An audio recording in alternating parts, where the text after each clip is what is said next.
అత్యుత్తమ ప్లేస్మెంట్స్ తో ఎంఎన్సీ కంపెనీలలో ఉద్యోగమే లక్ష్యమా? ఇంజనీరింగ్ చదవాలనే మీ పిల్లల కలని కేజీ రెడ్డి కాలేజ్ తో నిజం చేసుకోండి.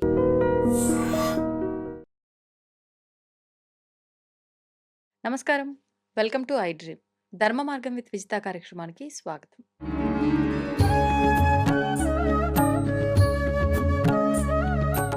ప్రస్తుతం మనతో పాటు ఉన్నారు ప్రవచనకర్త ప్రవీణ్ కుమార్ శర్మ గారు. ఇప్పుడు వారితో మాట్లాడి కాశీకి సంబంధించిన ఎన్నెన్నో విశేషాలు ఉన్నాయి. అయితే ఎన్నెన్నో మనందరికీ తెలియని విషయాలు కూడా దాగి ఉన్నాయి. అవన్నీ ఏంటి అనేది వారితో మాట్లాడి తెలుసుకునే ప్రయత్నం చేద్దాం.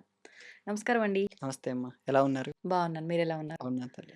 ముఖ్యంగా కాశీనగరం అంటే ఈ యుగం అంతమైనా కూడా కాశీనగరం మాత్రం చెక్కు చెదరకుండా ఎలా ఉందో అలానే ఉంటుంది అని చెప్పి కొన్ని విషయాలు వింటూ ఉంటాం.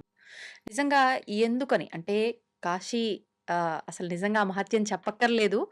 అయినప్పటికీ ఎందుకు అంటే అలాంటి క్షేత్రాలు ఎన్నో ఉన్నాయి. అంత మహిమాన్వితమైనవి ఉన్నాయి. తక్కువవి ఉన్నాయి, ఎక్కువున్నాయి. దేవుడి విషయంలో మనం తక్కువ, ఎక్కువలు మాట్లాడకూడదు. కానీ ఎందుకు అనే రీజన్ గూడా ఉండే ఉంటుంది. ఏంటి ఆ రీజన్? తప్పకుండా తల్లి. దీనికి యుగాంతము కాదు, ప్రళయ కాలంలో. హ్మ్. యుగం తర్వాత విషయం ఏంటంటే, ఇప్పుడున్న యుగం కలియుగం కదా! ఇప్పుడు 5127 సంవత్సరాలు జరిగింది. 4,32,000 కలియుగం. 4,32,000 తర్వాత మళ్ళీ కృతయుగం వస్తుంది. అప్పుడు ఇక్కడున్న ఆలయాలన్నీ ఉంటాయి. హ్మ్. వాటికేం ఇబ్బంది లేదు. ఏవైతే అప్పుడు అంటే అన్ని ఆలయాలు ఉంటాయి. అన్నీ ఉంటాయి. ఆహా! ఏవైతే పాపాత్ములు ధ్వంసం చేసి వాటిని నాశనం చేశారో అవన్నీ భూగర్భంలోకెళ్ళిపోతాయి. హ్మ్. పాపాత్ములందరినీ శంబల అనే నగరంలో కల్కి ఆవిర్భవించి వాళ్ళందరినీ సంహారం చేస్తారు. మంచి హ్మ్. వాళ్ళందరూ నెక్స్ట్ యుగంలోకొచ్చేస్తారు. ఓహ్! దాదాపు అప్పుడు 4,25,000 సంవత్సరాల తర్వాత మంచి వాళ్ళుండే వాళ్ళందరూ కృతయుగంలోకొచ్చేస్తారు.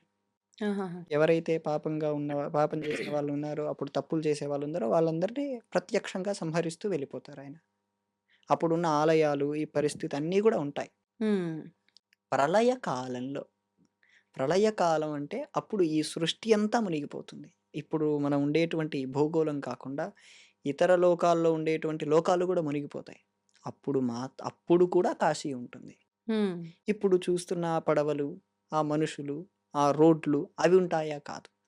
కాశీ అనేది ఒక దివ్య భూమిక. మనకు కనపడని ఒక రకమైనటువంటి కాశీ విధానం ఉంది. హ్మ్. సామాన్యమైన వ్యక్తులు చూడలేరు. 1980 అంతకంటే ముందు బ్రహ్మశ్రీ తాడేపల్లి రాఘవనారాయణ శాస్త్రి గారని చెప్పి ఆయన కాశీకెళ్లారు. ఆ! ట్రైన్‌లో వెళ్తున్నారు.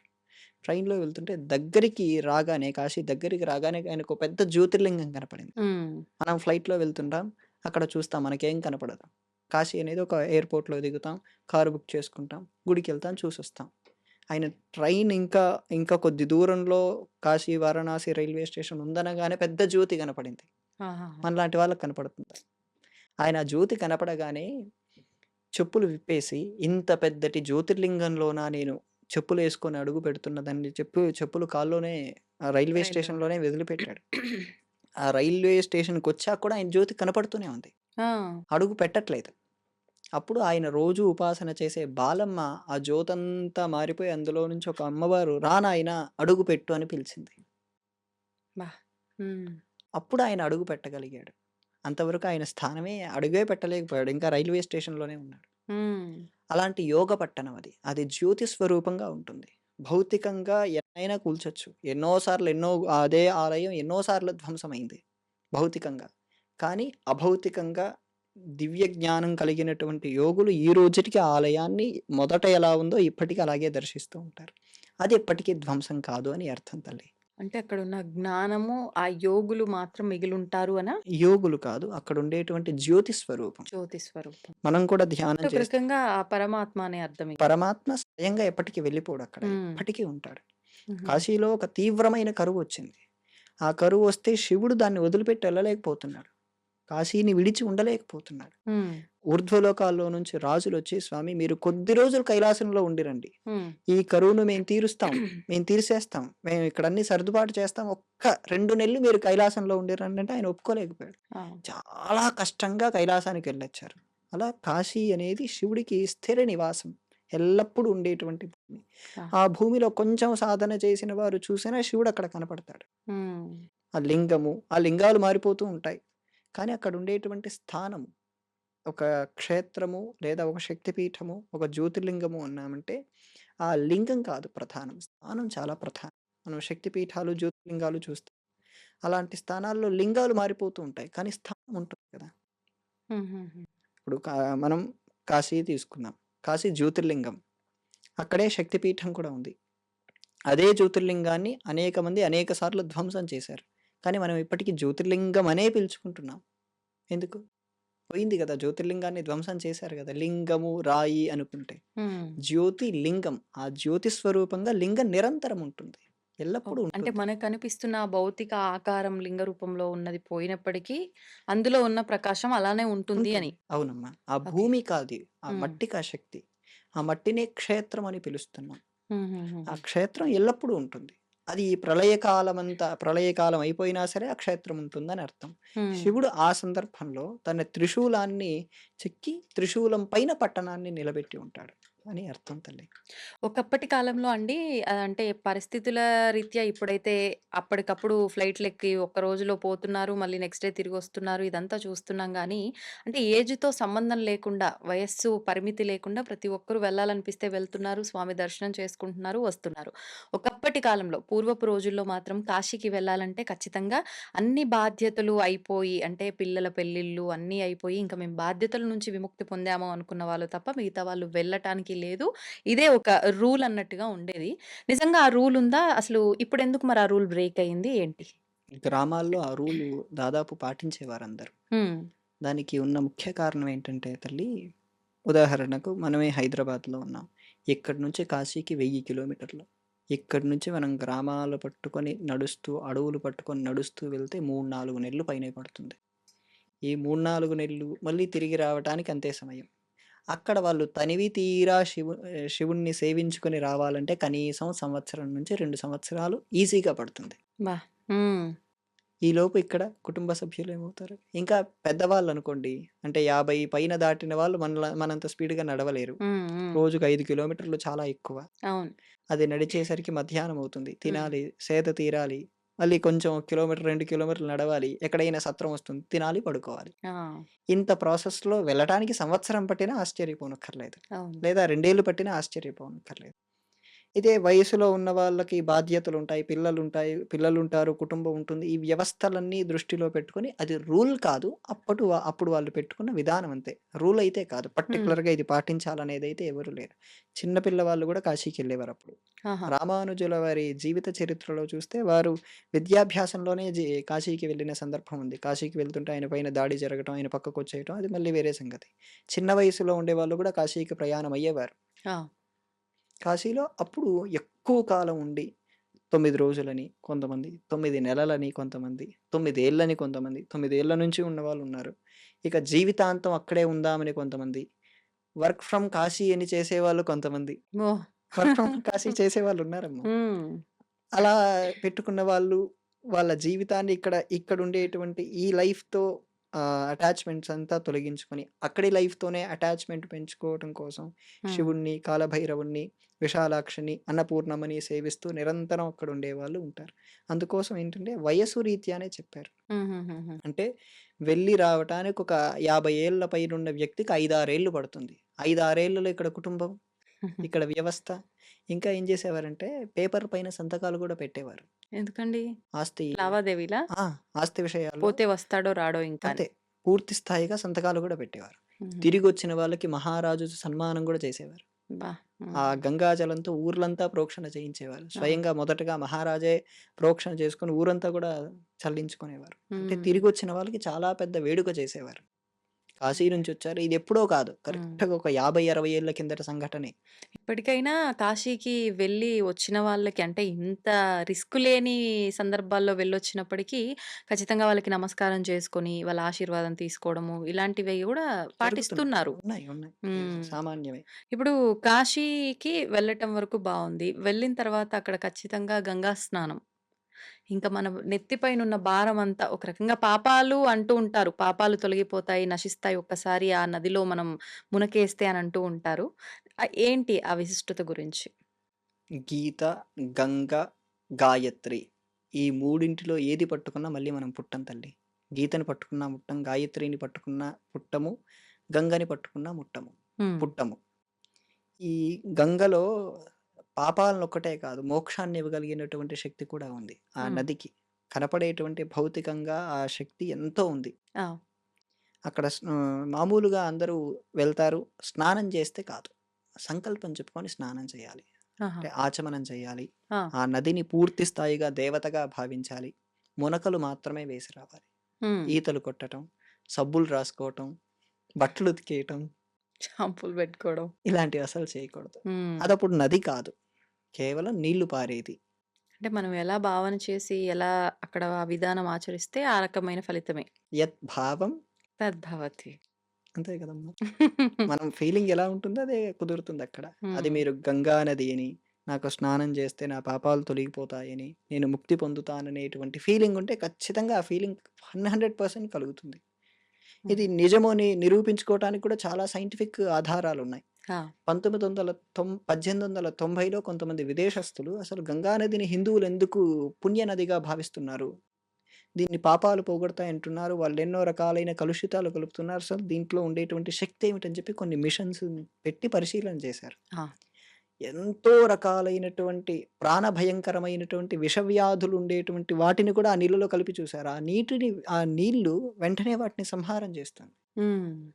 అర్థమైందమ్మా? అంటే ఎంత మహత్యం. ఆ నీటిలో సహజంగా ఆ శక్తుంది. హ్మ్. ఇదెక్కడ హిమాలయాల్లో గంగోత్రి అనే ప్రదేశంలో పుట్టి, అనేక రకాలైనటువంటి ఔషధ మొక్కల్ని తాకుతూ, అనేక వేల మైళ్ళు ప్రయాణం చేస్తూ వస్తున్న దాంట్లో, ఆ సహజంగా ఆ శక్తి ఉండటం వల్ల పాశ్చాత్యులు దీని గురించి ఒక 20, 30 మంది కలిసి ఒక పెద్ద రీసెర్చ్ ఆర్టికల్స్ రాసారు దీని గురించి. హ్మ్. అంటే మనం నమ్మేది ఏదో మూఢనమ్మకం కాదు. దీని వెనుక సరైనమైనటువంటి విశ్వాసమే ఉంది. ఈ విశ్వాసానికి వెనుకున్నటువంటి శాస్త్రీయమైన కోణం గూడా ఉందని చెప్పి దీనికొక పద్ధతి వాళ్ళు నిరూపణ చేశారు. కానీ ఇంత గొప్పతనం ఉంది గానీ, మనం అక్కడికి వెళ్లి నది స్నానం చేస్తేనే తప్ప, కాశీ నుంచి మనం ఆ గంగా జలాన్ని ఇంటికి తీసుకొచ్చుకోకూడదు అని గూడా ఒక విశ్వాసం ఉంటుంది. నిజమే తల్లి. ఎందుకనండి? అక్కడుండేటువంటి నీళ్ళకు అది విధానం అది. అక్కడుండే నీళ్ళు మాత్రమే. ఓన్లీ కాశీలో కాశీలో. ఉండే హ్మ్. ఆ ఆహా! నీళ్ళలో ఏంటంటే అక్కడ పక్కనే హరిశ్చంద్ర ఘాట్ అని, అక్కడే మణికర్ణికా ఘాట్ అని ఈ శవదహనాలు చేసి శవాలు దాంట్లోకి విసిరేస్తూ ఉంటారు. ఆ! సగం కాలిపోయిన తర్వాత కొన్ని సార్లు విసిరేస్తారు. కొన్నిసార్లు అక్కడే అస్థికలు కలుపుతారు. అవును. ఆ అస్థికలు కలిపే ప్రదేశంలో ఏంటంటే, వాళ్ళ అస్థికలు మనం తీసుకొచ్చిన దాంట్లో వచ్చాయనుకోండి, హ్మ్. అందరూ కాశీకెళ్ళి ఏం చేస్తారు? అస్థికలు కలుపుతారు గదా! ఆ అస్థి మనం తీసుకొచ్చిన దాంట్లో ఉంటే ఏమవుతుంది హ్మ్. ఏమవుతుందండి? తెలుసా? అసలు అస్థికలు ఎందుకు కలుపుతారు? ఈ ప్రశ్న వేసుకుంటే ఇది తెలుస్తుంది. హ్మ్. ఎందుకు కలుపుతారంటే, ఒక శవాన్ని దహనం చేసిన తర్వాత, దాన్ని తర్వాత అస్థి సంచయనం అని చేస్తారు. అంటే కాలిపోయిన ఎముకలన్నిటిని ఒక హ్మ్. కుండలో పెట్టుకుంటారు.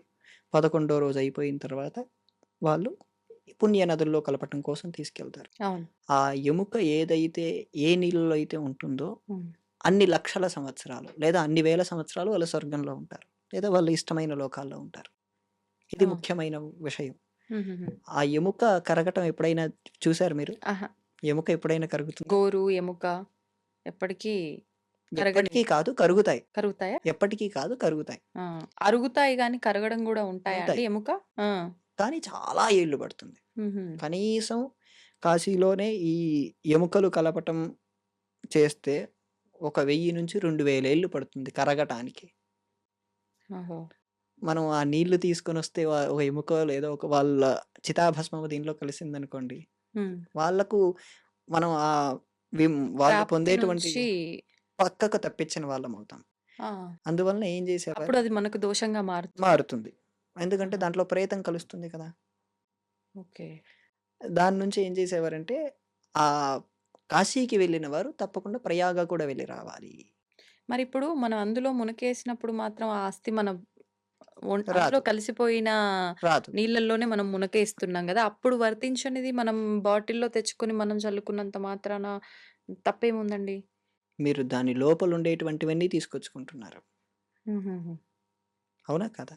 అంటే మునిగితే మనకున్నయి వదిలేస్తాము. బాటిల్‌లో పట్టుకొచ్చుకుంటే లేనివి తెచ్చుకుంటున్నాము అని. తెచ్చుకుంటున్నాం. అందుకే ఏం చేసేవారంటే ప్రయాగకు వెళ్ళమని నిర్ణయం ఉంది. అక్కడి నుంచి ప్రయాగకు వెళ్ళేవారు. ప్రయాగలో గంగా, యమున, సరస్వతి సరస్వతి. 3 కలిసే ప్రదేశంలో నుంచి తీసుకొచ్చేవారు. హుహుహు. అక్కడి నుంచి తెచ్చుకోవచ్చు. అక్కడి నుంచే తెచ్చుకోవాలి. ఓకే. ఈ నది ఇక్కడ మళ్ళీ అస్థికలు కలపటం అదంతా దూరంగా జరుగుతుంది. మనం స్నానం చేసే ప్రదేశాల్లో ఇదంతా జరగదు. అవును. అది వేరే పక్కన జరుగుతుంటుంది. మనం తీసుకునే ప్రదేశము వేరుగా ఉంటుంది. హ్మ్. అందువల్ల ఇక్కడ తెచ్చుకుంటారు. ఇప్పుడు మీరన్నట్లు అన్నీ ఆ ఘాట్లల్లో ఖచ్చితంగా శవదహనాలు అవి మళ్ళీ గంగా నదిలో అమ్మఒడిలోకి చేర్చడము ఇవన్నీ చూస్తూ ఉంటాం. హ్మ్. మహాశ్మశానం అని చెప్పి పిలుస్తూ ఉంటారు కాశీని.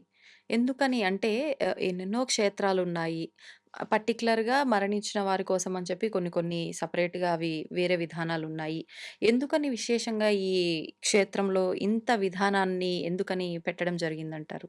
పశుపతినాథ దేవాలయాన్ని చూస్తే ఆ! భాగమతి నది ఒడ్డున గూడా ఇలా చేస్తుంటారు. అవునండి. అక్కడ గూడా ఇలానే చేస్తారు. దాన్ని కూడా వాళ్ళు అక్కడ మహాశ్మశానం అని గూడా ఇదే పిలుస్తారు. విధంగా గంగా హారతి, అక్కడ గూడా ఇదే విధంగా అది ఉత్తర కాశో, దక్షిణ కాశో ఏదో పిలుస్తారు. అవును. పిలుస్తారు. హ్మ్. వాళ్ళు కూడా ఇలాగే భావిస్తారు. అక్కడ గూడా ఆ నీళ్లు తీసుకోరు. ఆ హ్మ్. నీళ్లు కూడా తీసుకొని ఇంట్లికి చల్లటం లాంటివి ఆ భాగమతి నది నుంచి చెయ్యరు. హ్మ్. హ్మ్. గమనించారా మీరు? అంత ఐడియా లేదు. నేను వాటర్ తెచ్చుకోవడం గురించి గానీ, హ్మ్. సేమ్ ఇదే. ఇంకా ఉత్తర కాశీ, దక్షిణ కాశీగా ఈ 2 పిలువబడతాయి. ఈ 2 క్షేత్రాల్లో సిమిలర్‌గానే జరుగుతాయి వ్యవహారాలని మాత్రం తెలుసు. మహాశ్మశానం అనే పదానికి అర్థం ఏంటంటే మనోశ్మశానం అని అర్థం. మనసు పూర్తిగా శివుడిలో లయమయ్యే ప్రదేశం కాబట్టి దానికి మహాశ్మశానం అని పేరు. హ్మ్. ఆ పదానికి అర్థం అది. ఓకే. ఓకే. మిగతా ఎక్కడ అంత స్థాయి జరగదు. ఎందుకంటే ఈ ప్రపంచంలో, ఈ విశ్వంలో ఉండే సమస్తమైన దేవతలు కాశీలోనే ఉంటారు. దశమహావిద్యలంటారా? కామాఖ్య, అస్సాంలో ఉండే దేవతలు గూడా ఇక్కడే ఉన్నారు. హ్మ్. దశమహావిద్యల ఆలయాలు ఇక్కడే ఉన్నాయి. హ్మ్. నవగ్రహాలు, నవగ్రహాలందరూ శివలింగాల రూపంలో మనకు కాశీలో కనపడతారు. అవును. బృహస్పతేశ్వర ఆలయం, శుక్రేశ్వర ఆలయం అక్కడ అందరూ తవ్వి శివుడి కోసం తపస్సు చేసిన ఆలయాలన్నీ కాశీలోనే ఉన్నాయి. అష్టభైరవులు, గణపతులు, 56 56 గణపతులు. ద్వాదశాదిత్యులు, అవును. 12 ఆదిత్యులు. హ్మ్. హ్మ్. ఏ దేవత అమ్మవార్లు. శక్తిపీఠం ఉంది. శక్తిపీఠం. శక్తిపీఠాన్ని ఆధారం చేసుకొని మిగతా చాలా అమ్మవార్ల ఉన్నాయి. ఆలయాలున్నాయి. ఉన్నాయి. అవును. విష్ణుమూర్తి ఆలయాలు 56 పైనే విష్ణుమూర్తి 46 పైనే విష్ణుమూర్తి దేవాలయాలున్నాయి. హ్మ్. బిందు మాధవుడనే మనకొకరికి తెలుసు. అవును. అవును. కానీ అలాంటి మాధవ స్వామి వారి దేవాలయాలు 56 పైనే ఉన్నాయి. అక్కడ కృష్ణుడి ఆలయం గూడా ఒకటి పెరుగుతూ ఉన్న ఆలయం అంటే స్వామి పెరుగుతూ ఉంటారు అని చెప్పి గూడా ఏదో ఆలయం ఉంది అని అన్నారు. అవును. అవునమ్మా. హ్మ్. అనేక ఆశ్రమాలు ఉన్నాయి. అనేక మంది ఎవరు ఏం కావాలన్నా కాశీలోనే దొరుకుతాయి. హ్మ్. ఇంతటి వైభవం ఉంది కాబట్టే కాశీని మహాశ్మశానం అని ఇలా రకాలు పిలుస్తారు. ఇప్పుడు చాలామందండి అక్కడ మరణించిన వాళ్ళ చెవిలో స్వామి సాక్షాత్తు పరమశివుడే వచ్చి రామతారక మంత్రాన్ని బోధిస్తాడు అని చెప్పి, దానికి నిదర్శనంగా అక్కడ మరణించిన ప్రతి ఒక్కరికి చెవు పైకి లేసినట్టుగా ఉంటుంది అని చెప్పి, ఇవన్నీ కూడా చెప్తూ ఉంటారు. ఇదంతా వాస్తవమే అంటారా? వాస్తవమేనండి. హ్మ్. వాస్తవమా అని పరిశీలించటం కోసం రామకృష్ణ పరమహంస చూసాడిది. హ్మ్.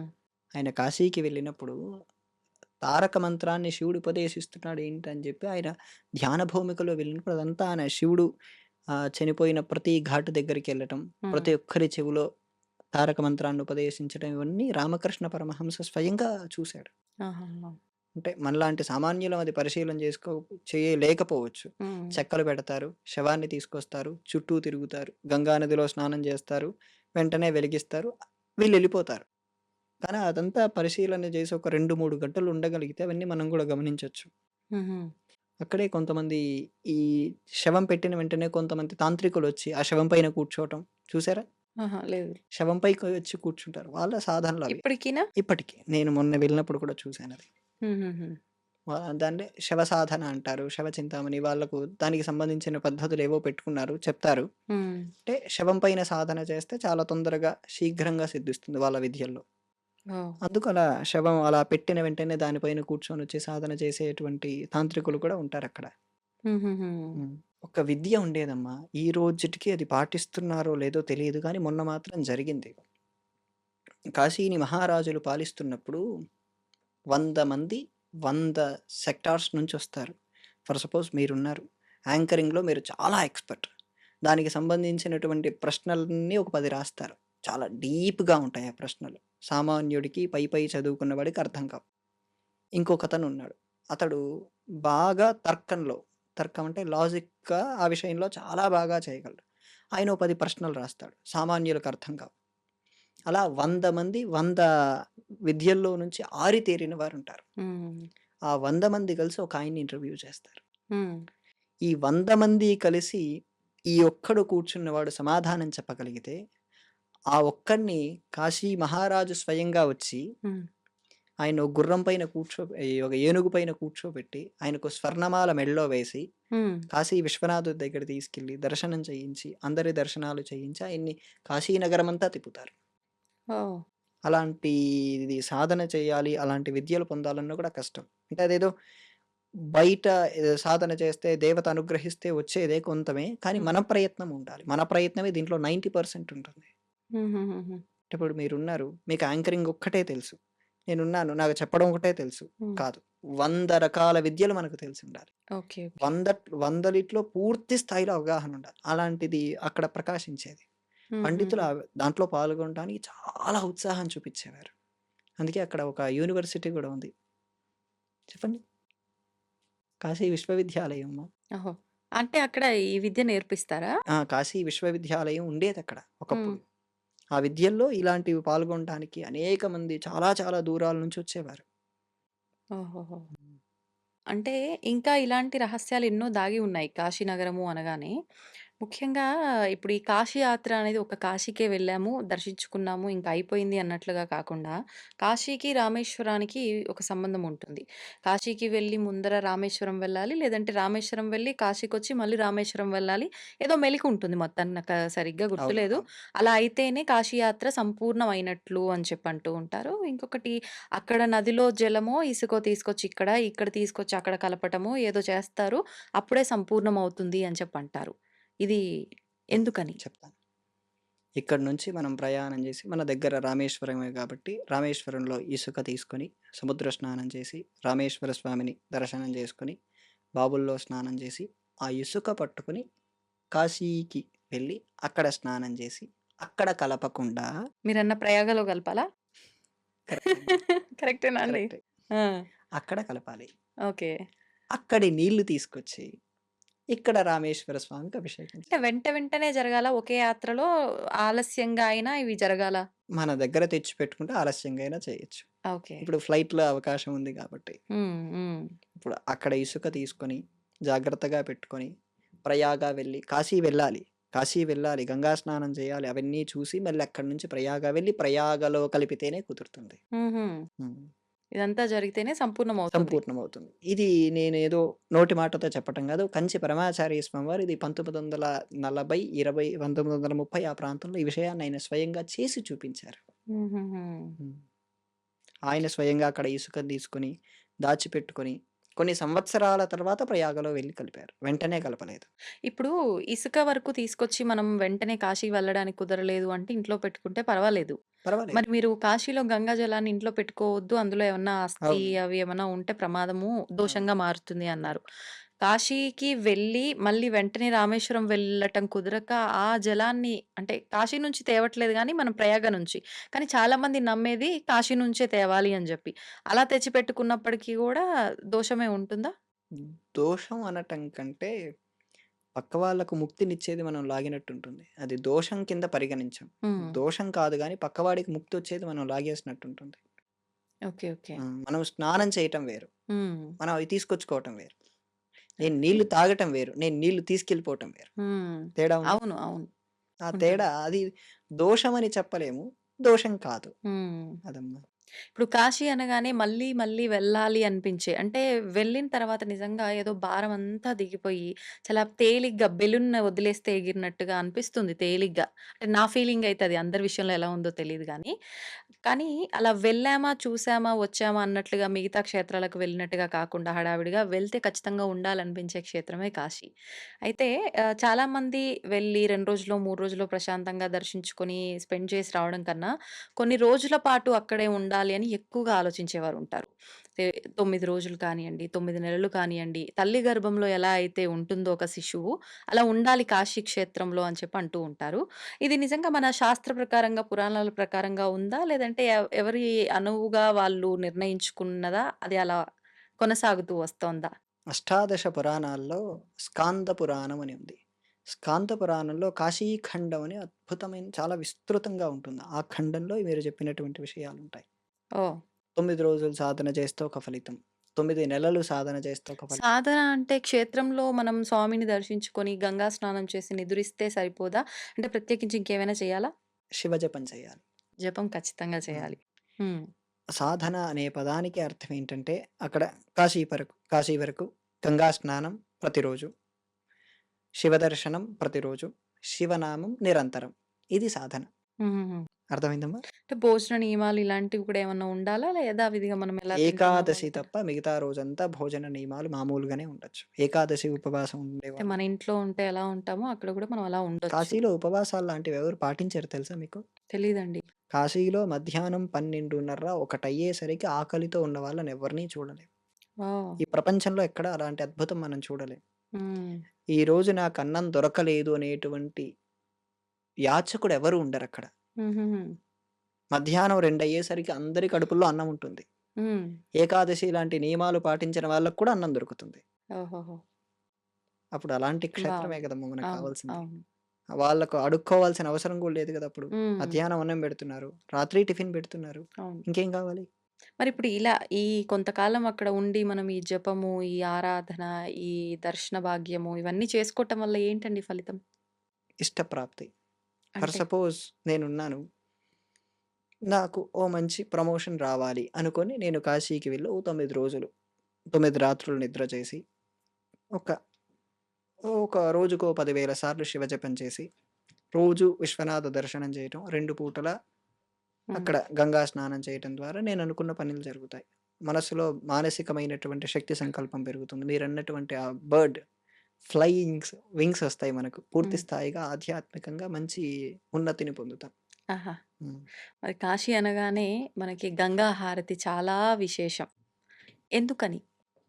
ఆ మొ నియమం ఏంటి? అంటే ఖచ్చితంగా ఈ సమయంలో ఎవ్వరెక్కడున్నా అలర్ట్ అయిపోతారు. అందరూ అక్కడొచ్చి కూర్చుంటారు ఆ హారతిని చూడ్డానికి.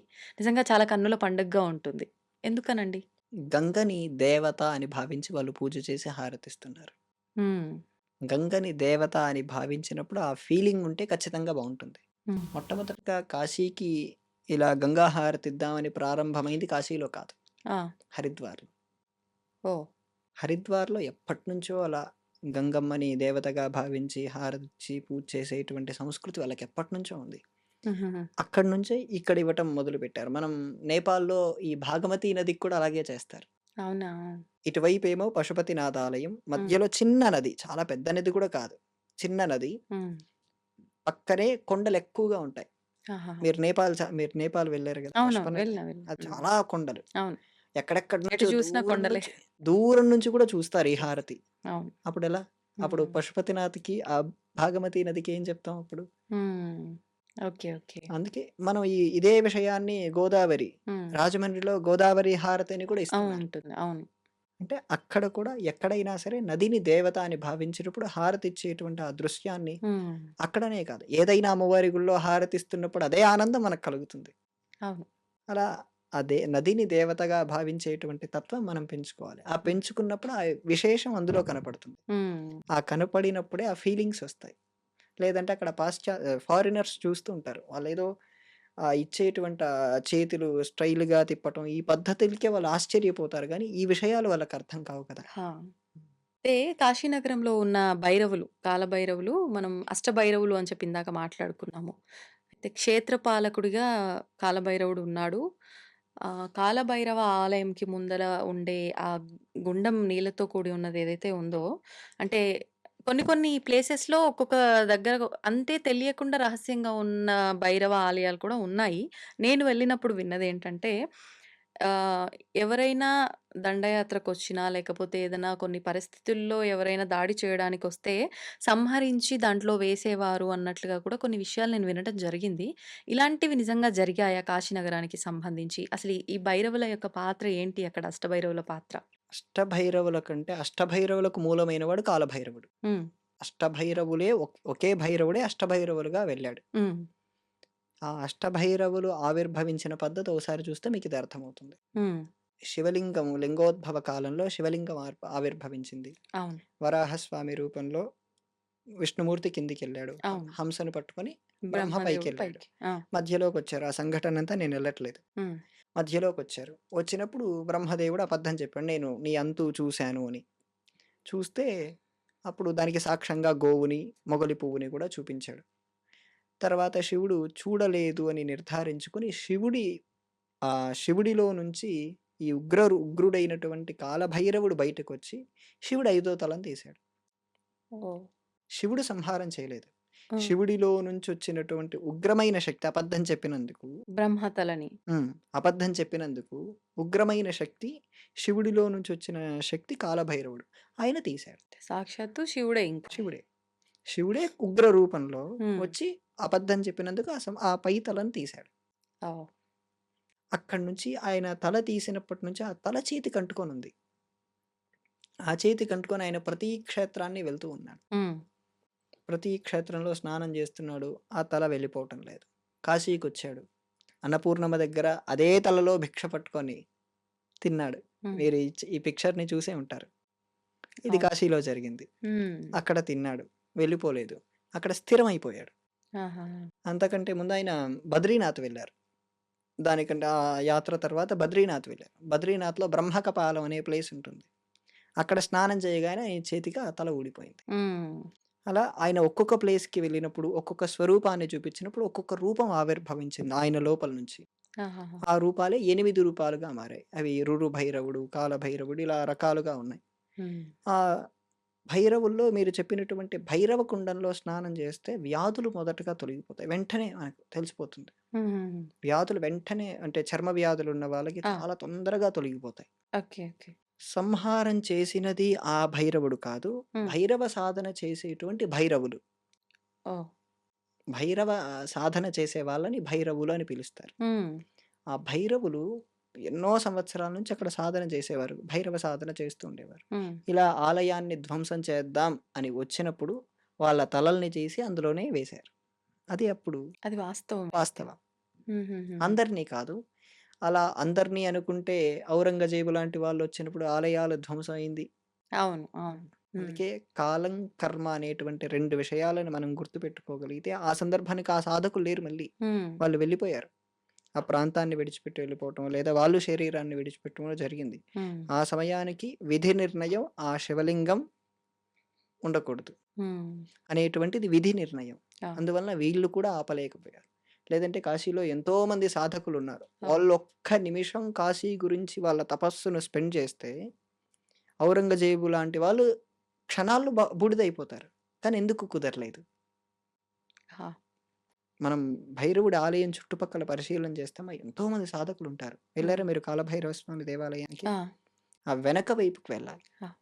ఆ వెనక వైపు ట్రాఫిక్ ఉంటుంది. ఆ అవును. ట్రాఫిక్ దాటి వెళ్తే చాలామంది భైరవ సాధకులుంటారు. హ్మ్. వాళ్ళు ఒక్క నిమిషం అందరూ కలిసి ఒక్క నిమిషం స్పెండ్ చేయగలిగితే అలాంటి ధ్వంసాలే జరగవు. కానీ ఎందుకు జరిగిందంటే విధి నిర్ణయం, శివుడి నిర్ణయం అనుకోవాలి. ఓకే. కాశీ నగరానికి గ్రామ దేవతగా ఉంది వారాహి అమ్మవారు. కానీ వారాహి అమ్మవారిని మనం డైరెక్ట్‌గా దర్శించుకోవడానికి లేదు. పైనుంచి ఒక చిన్న రంధ్రంలో నుంచి అమ్మవారిని మనం దర్శనం ముఖం చేసుకోవాలి చూడాలి, పక్కన అని కాళ్ళు అంటూ చూడాలి. ఉంటారు. దీనికి కూడా ఒక రీజన్ ఉంది అని అంటూ ఉంటారు. ఒకసారి. తప్పకుండా. ఒక విగ్రహంలో 3 రకాలైనటువంటి ఒక విగ్రహము అనేటువంటిది చెప్పాలంటే ఎలా చెప్తాం? ఒక మూర్తిని ఎలా చెప్తామంటే శాంతమూర్తి, భోగమూర్తి, యోగమూర్తి. హుహు. హ్మ్. ఇప్పుడు అమ్మవారున్నారు. శ్యామలమ్మ యోగమూర్తి, లలితమ్మ మహామూర్తి, జ్ఞానమూర్తి. మనకు ఉగ్ర రూపంలో ఉండేది వారాహి. ఆవిడ తత్వాన్ని చూసి మనం గమనించుకోలేం. హ్మ్. ఎందుకంటే ఆ విగ్రహంలో ఉండేటువంటి ఆకర్షణీయమైనటువంటి కళే ఉగ్రంగా ఉంటుంది. కోపంగా కాదు ఉగ్రంగా ఉంటుంది. హ్మ్. కోపం కంటే పై స్థాయి అది. ఆహా! ఆ స్థాయిని చూసి సామాన్యులైనటువంటి వ్యక్తులు తట్టుకోలేరు. హ్మ్. అక్కడుండేటువంటి అర్చకుడితో నేను మాట్లాడినప్పుడు ఆయన ముఖం చూసి పూజ చేయలేదు. హ్మ్. చేయలేడు. అంటే వాళ్ళు కూడా లోపలికెళ్ళి అమ్మవారికి లోపలికెళ్తారు. ఆ! వస్త్రాలు మారుస్తారు. అభిషేకాలు లాంటివి చేస్తారు. హ్మ్. ముఖం చూసి 2, 3 నిమిషాలు ముఖాన్ని చూసి చేద్దామంటే కుదరదు. వాళ్ళ సాధన నిలబడదంతా. హుహుహుహు. కాశీలో వారాహి ఒక్కటే కాదు. హ్మ్. 5, 6 రకాల వారాహిలున్నారు. అవునా? ఆ! ఆహాహా! మనకు అలాంటి ఆ వారాహి మనకది క్షేత్రపాలక అమ్మవారు. కానీ ఆ వారాహిని ఆధారం చేసుకొని ఎలాగైతే ఇప్పటిదాకా కాలభైరవుడికి అష్టభైరవులు ఎలా ఉన్నారో, హ్మ్. ఈ వారాహిని అమ్మవారు ఆధారం చేసుకొని ఇంకా 5, 6 వారాహి అవునా? అమ్మవార్లున్నారు. ఇప్పుడు చాలామంది చెప్తారండి కాశీకెళ్తే ఖచ్చితంగా కొన్ని కొన్ని తప్పకుండా దర్శించుకొని రానిదే ఆ ఫలితం ఉండదు. దర్శన ఫలితము అని చెప్పి. అలాంటివి ఏమున్నాయి? అండ్ వారాహి అమ్మవారి విషయానికొస్తే గూడా ఖచ్చితంగా కాశీకెళ్తే గ్రామదేవత గాబట్టి మేము వచ్చాము, మేము వెళ్తున్నాము అన్నట్లుగా ఆమెకు గూడా మనం అలా వెళ్ళి కలిసి రావాలి అనేమో కొంతమందంటారు. కొంతమంది ఆమె ఉగ్ర రూపం గాబట్టి వెళ్ళొద్దు, వెళ్ళిన తర్వాత నుంచి కొంచెం మన విధానాల్లో మార్పొస్తుంది ఉగ్ర రూపం కాబట్టి అని అంటూ ఉంటారు. ఇది ఎలా తీసుకోవచ్చంటారు? కాశీకి వెళ్ళినప్పుడు చేయాల్సినవి గాదు. హ్మ్. ఇంటి దగ్గర స్టార్ట్ అయ్యేటప్పుడే ఓ పని జేయాలి. ఆ! ఏంటండి? మన గ్రామ దేవతకి చెప్పాలి. ముందిక్కడ చెప్పి పర్మిషన్ తీసుకొని వెళ్ళాలి. అంతే కదమ్మా! ఇంట్లో వెళ్తున్నప్పుడు తండ్రికి చెప్పి ఎలా వెళ్తామో, లేదా ఆ! భార్య అయితే భర్తకు చెప్పి, పిల్లలకు చెప్పి ఎలా వెళ్తామో, హ్మ్. ఆవిడ మనల్ని రక్షిస్తున్న దేవత గాబట్టి గ్రామ దేవతకి చెప్పకుండా ఎక్కడికెళ్తాం? అంతేలెండి. ఇంట్లో మొదటి శుభలేఖ కూడా మన గ్రామ దేవతకి, కులదేవతకే ఇవ్వాలి. అది కూడా జరగట్లేదు. హ్మ్. అలా ముందు మన ఊర్లో స్టార్ట్ అయ్యి, అక్కడ మొదట కాలభైరవుడు, ఆ పక్కనుండేటువంటి త్రయంబకేశ్వరుడు, ఆ హ్మ్. పక్కన బావిలో నీళ్లు తాగి, అక్కడి నుంచి వచ్చి, ఆ తర్వాత గంగా స్నానం చేయటం. హ్మ్. గంగా స్నానం ముందు చేయకూడదు. విశ్వనాథ కాలభైరవ దర్శనం అవ్వాలి. తర్వాత గంగా స్నానం చేయాలి. ఓహో! డైరెక్ట్‌గా వచ్చి స్నానం ముందే చేసి నేను ఆ! కాలభైరవుడి దగ్గరికెళ్తానంటే కుదరదు. ఎందుకనండి? కాలభైరవుడు ఒప్పుకోడు గదా! ఎంట్రీ పాస్ పొందాలి గదా! మనం శివుడి హుహుహు. దగ్గరికెళ్ళాలంటే ఫస్ట్ పాస్ హాజరక్కడ. హ్మ్. హ్మ్. పాస్ తీసుకోవాలి కదా! ఓకే. ఆ పాస్ కాలభైరవుడి దగ్గర తీసుకుంటాం. హ్మ్. అక్కడ తీసుకొని ఆ పక్కనే త్రయంబకేశ్వర స్వామి వారి దేవాలయం అని ఉంటుంది. హ్మ్. అక్కడ బావిలో నుంచి నీళ్ళు తీసుకోవచ్చు. మనమే తోడుకోవచ్చు. హ్మ్. ఆ బావిలో నుంచి నీళ్లు తీసుకున్నా ఈ షుగర్ లాంటి వ్యాధులు తగ్గుతూ ఉంటాయి. ఆహా! అందుకు అక్కడ బావిలో నుంచి నీళ్లు తాగటం. అక్కడి నుంచి మళ్ళీ ఈ గంగా స్నానం దగ్గరికి రావటం. అక్కడ స్నానం చేయటం. హ్మ్. విభూతి పెట్టుకోవటం. విభూతి అనేది ఆడవాళ్ళు కూడా పెట్టుకోవాలి. విభూతి పెట్టుకోవటం. అప్పుడు విశ్వనాథ దర్శనం, విశాలాక్షి అమ్మ దర్శనం, పక్కనే ఉన్న అన్నపూర్ణాదేవి దర్శనం. ఇవి చేసి వారాహి అమ్మవారి దర్శనం చేయాలి. చేయాల్సింది. చేయాల్సిందే. ము ఆఖరణ. ముఖం ఒక కన్నంలో నుంచి, హ్మ్. కాళ్ళు ఒక కన్నంలో నుంచి చూడగలగాలి. కానీ హ్మ్. ఇప్పుడు 9 తర్వాత కూడా దర్శనాలు చేయిస్తున్నారు కొన్నిసార్లు. అవును. మాక్సిమం 10 లోపు దర్శనం పూర్తవుతుంది. తెల్లవారుజామున నుంచి కాస్త ఎర్లీగానే అమ్మవారి దర్శనం కంప్లీట్ అవుతదని అవుతుంది. అంటారు. 4:30, 5 అవును. ఆ ప్రాంతం నుంచి మొదలవుతాయి. ఆ! ఒక 5 గంటలే ఏదైనా. 5 అవును. గంటల తర్వాత ఉండదు. ఉండదు. ఇది ఒక్క రోజులో పూర్తి చేయాలంటే ఇదమ్మా. హ్మ్. కానీ ఒక్క 20, 30 రోజులు ఉండగలిగిన వారు అనుకుంటే కాశీని పూర్తి స్థాయిగా ఎక్స్‌ప్లోర్ చేయొచ్చు. అక్కడున్న అంటే ప్రతి రాయి ఒక దేవ్ దేవతగానే మనకు కనిపిస్తుంది కాశీలో. అవును. మీరన్నట్టు అందరూ సకల దేవతలు అక్కడే ఉన్నారన్నట్టు గణపతి గూడా. ఒకరు, ఇద్దరు గాదు 56 గణపతులు మనం ఇందాకే మాట్లాడుకున్నట్టు. ఎందుకని ఇన్ని రకాల గణపతులక్కడ?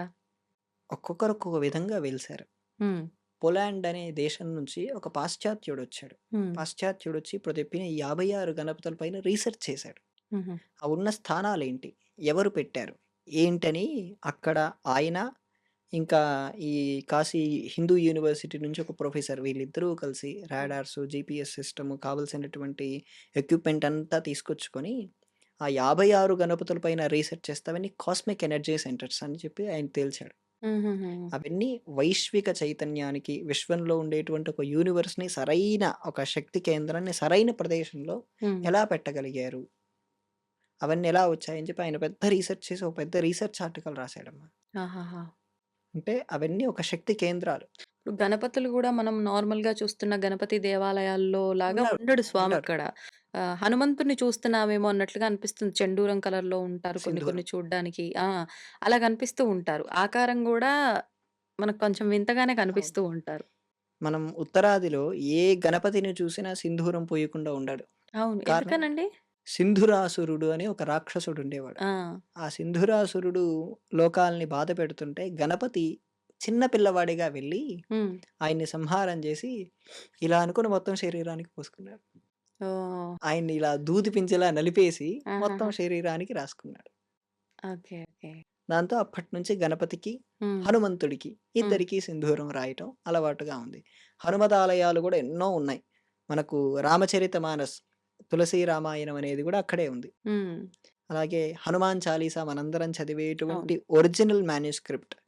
ఆ గోస్వామి తులసీదాస్ రాసిన ఒరిజినల్ మాన్యుస్క్రిప్ట్ గూడా అక్కడే ఉంది. అది ఒరిజినల్ రాసింది కూడా కాశీలోనే. హుహుహుహు. కాశీలో కాదు, వేరే ప్రదేశంలో. అది ఈ రోజుటికి మాన్యుస్క్రిప్ట్ ఒరిజినల్ అక్కడే ఉంది. అనేకమైన హనుమదాలయాలు కనపడతాయి. సంకటమోచన హనుమదాలయాలు కనపడతాయి. ఆహాహా!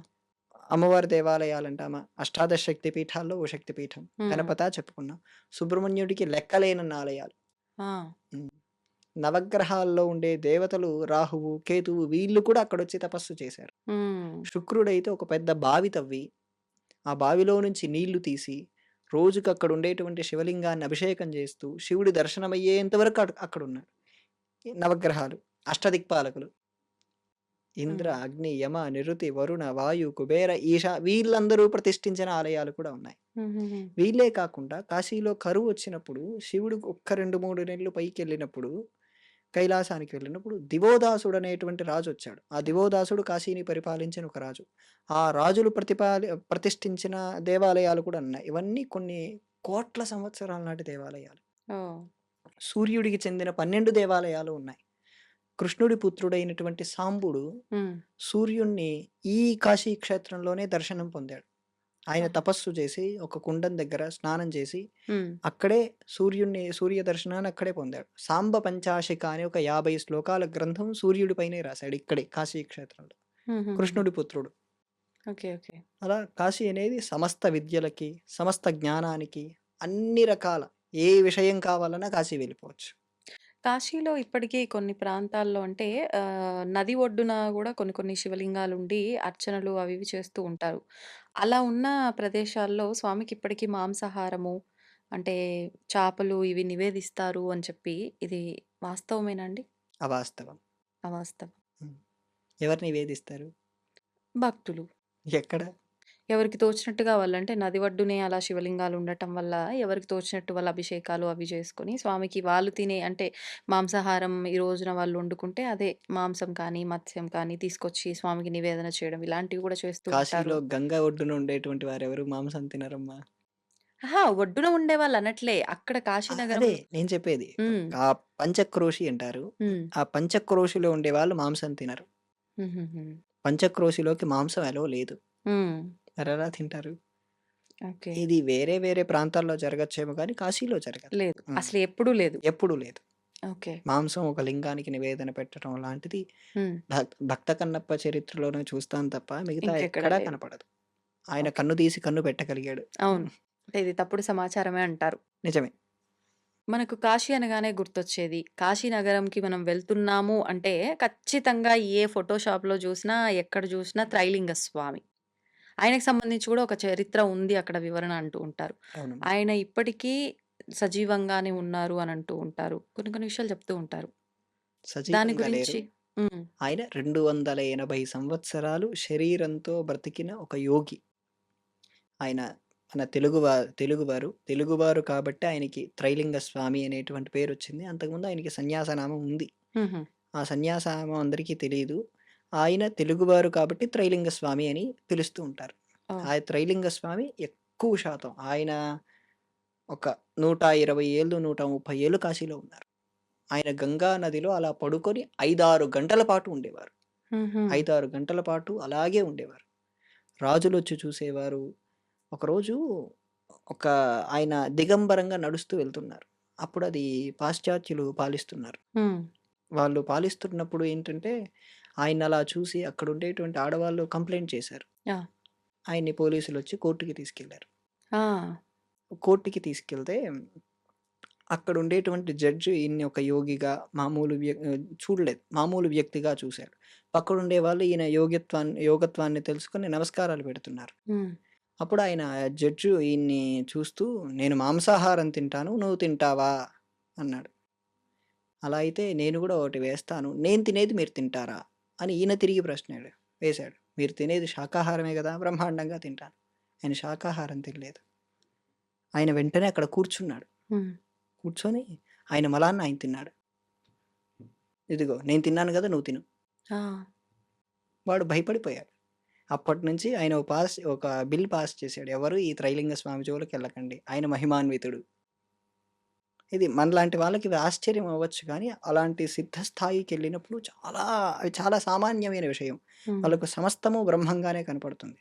ఆయన 280 ఏళ్ళు బ్రతికినటువంటి ఒక యోగి. అలాంటి వ్యక్తుల్లో చెప్పుకోదగ్గ యోగి 196 ఏళ్ళు బతికిన ఒకాయన కీనారాం బాబా గోరి అని చెప్పి కాశీలోనే ఉండేవారు. ఆయన పాకిస్తాన్‌లో ఈ బెలూచిస్తాన్‌లో హింగ్లాజ్ దేవి అని ఒక అమ్మవారున్నారు. 108 శక్తి పీఠాల్లో ఒక అమ్మవారు. ఆ అమ్మవారిని హింగులా కాళీగా ఆరాధించేవారు. అక్కడి నుంచి ఆయన కాళీ దర్శనం అక్కడి నుంచి పొంది, ఆ కాళీని ఇక్కడి వరకు తీసుకొచ్చి, ఇక్కడ కాశీలో కీనారాం బాబా అఘోరి ఆయన ఒక హింగులా కాళీ అమ్మవారిని ప్రతిష్ఠ చేశారు. ఆయన 196 ఏళ్ళు బతుకున్నారు. హుహు. మనం ఊహించగలమా? ఈయన 280 ఏళ్ళు బ్రతికున్నారు. ఊహించగలమా? లేదు. ఇప్పటికీ త్రైలింగ స్వామి ఆయన సమాధి అదంతా ఉన్న ప్రదేశంలోకి కిందకి కొంచెం దిగినట్టుగా ఉంటుంది. అక్కడికెళ్తే ఆయన దర్శనం ఇస్తాడు. ఆయన సమాధిలోంచే చాలా మందికి ఉపదేశం చేస్తాడు అని చెప్పి అంటూ ఉంటారు. ఇవన్నీ వాస్తవాలా అండి? ఆయన్ని సమాధి చేయలేదమ్మా. హ్మ్. ఆయన చనిపోయేటప్పుడే చెప్పాడు. ఎలా నన్ను హ్మ్. చెయ్యాలి. యోగులు శరీరాలను ఏం చేస్తారు అనేటువంటి విషయం గురించి మనం చాలా సార్లు మాట్లాడుకున్నాం పూర్వ విషయాల్లో. ఈయన శరీరాన్ని ఏం చేశారంటే ఒక బాక్స్‌లో పెట్టి గంగా నదిలో వదిలేశారు. ఊరంతా తిప్పి హ్మ్. కాశీ అంతా గ్రామోత్సవంలా చేసి గంగా నదిలో వదిలేశారు. కొద్దిసేపయ్యాక ఆ బాక్స్ వెళ్ళిపోయిన తర్వాత ఆ బాక్స్ ఓపెన్ చేసి చూస్తే అందులో ఆయన లేరు. ఆ ప్లేస్‌లో గులాబీ రెక్కలు ఏదో పూల రెక్కలొచ్చాయని చెప్పి నదిలో వదిలేశారమ్మా ఆయన శరీరం. బాక్స్‌లో పెట్టి వదిలేశారు. ఆ పూల రెక్కలు. విన్నా నేనిదేదో. ఆ! పువ్వులు కనపడ్డాయి. ఆ! ఆ పువ్వులే ఆయన ఏ ఆశ్రమంలో అయితే ఉండేవాడో ఆ ఆశ్రమంలో పెట్టేసి అక్కడ ఓ సమాధి ఆ! కట్టారు. సమాధి కంటే అదొక ఆలయం కట్టారనుకోవాలంతే. కానీ ఆయన మళ్ళీ తిరిగి వస్తారు అని గూడా ఏదో చెప్పారు అని అంటారు. అలా ఉందా? ఆయననే కాదు చాలామంది యోగులు ఇప్పుడు రావటానికి సిద్ధంగా ఉన్నారు. ఎందుకంటే దేశం చాలా క్లిష్ట పరిస్థితుల్లో ఉంది. రావాలని చాలామంది యోగులు సిద్ధంగా ఉన్నారు. హ్మ్. సరైన క్షేత్రం, సరైన బీజం కోసం వాళ్ళు ఆగి ఉన్నారు. హుహు. సిద్ధలోకాల్లో వాళ్ళున్నారమ్మా ఇప్పటికి. ఓకే. హ్మ్. మనకు కాశీ అంటే గుర్తొచ్చే గురువులు, యోగులు వీళ్ళేనా? ఇంకెవరైనా ఉన్నారా? అందరికీ గురువైన విశ్వనాథుడున్నాడు. అందరికీ ఆనందాన్నిచ్చేది. మహాగురువు. అంతే. మహాగురువు, మొదటి గురువు. అంతే. ఆయన్ని మించిన వారెవరూ లేరు. సంతోషమండి. చాలా చక్కగా వివరించారు. కాశీ క్షేత్రానికి సంబంధించిన విశేషాలన్నీ కూడా. ధన్యవాదాలు. నమస్తే అమ్మ.